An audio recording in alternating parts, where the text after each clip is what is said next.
না ভাইয়া, মালকিন হবার কোনো ইচ্ছা আমার নাই।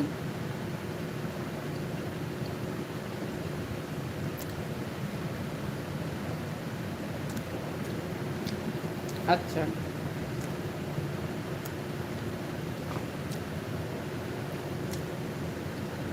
আমরাও গেছিলাম, কামাখ্যা মায়ের মন্দিরে গেছিলাম, তারপরে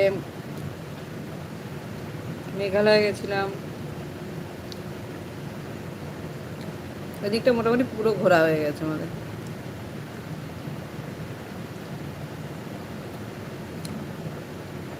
আমার যদি টাকা থাকতো আমি আবার যেতাম।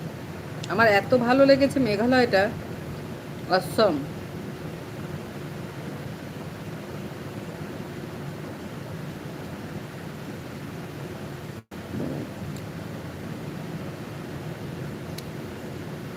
খুব সুন্দর একটা জায়গা।